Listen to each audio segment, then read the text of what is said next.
Nismo bili povabljeni za Srednjo Savo, imamo pa v tej strategiji, tega nismo napisali, vendar imamo v strategiji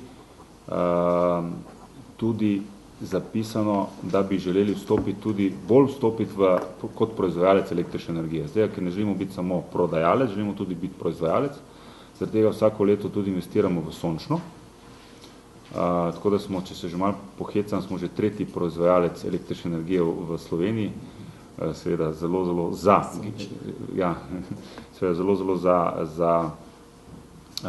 Gen energijo in HSE. Mi pa tudi proizvajamo električno energijo preko kogeneracij, ne smemo to zanemariti. Imamo par kogeneracij, ki tudi proizvajamo.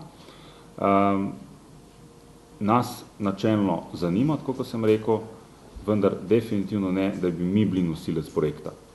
Želimo biti v projektih, govorim v 5–10%, odvisno kakšni projekti so, ampak trenutno ni na mizi dobenega projekta ali pa dobenega, ki bi nas povabil v ta projekt, v tak večji projekt. Možni vstop v projekt so pa za prihodom Južnega toka v plinsko parno zadevo. Možno je vstop v drugo nuklearko, se pravi, če bo, to je še stvar zelo oddaljena, predvsem pa mislim, da se morajo na političnem nivoju prej dogovoriti, potem pa šele na gospodarskem. In seveda je možno tudi vstopa v kako hitro, tle govorim predvsem na spodnji, vendar ne potekajo dobeni dogovori.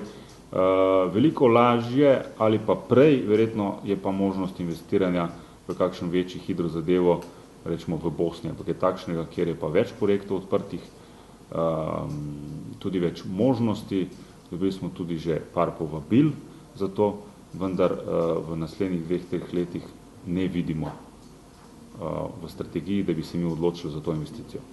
Tle so večje investicije in Petrol te investicije ne more več financirati z dolgov, tako da bo obvezno, če bi se Petrol odločil za to, to so veliki denarji, bo potrebna poiskati dodaten kapital na trgu, govorimo o lastniškem in ga delno lastniško, delno pa dolžniško financirati.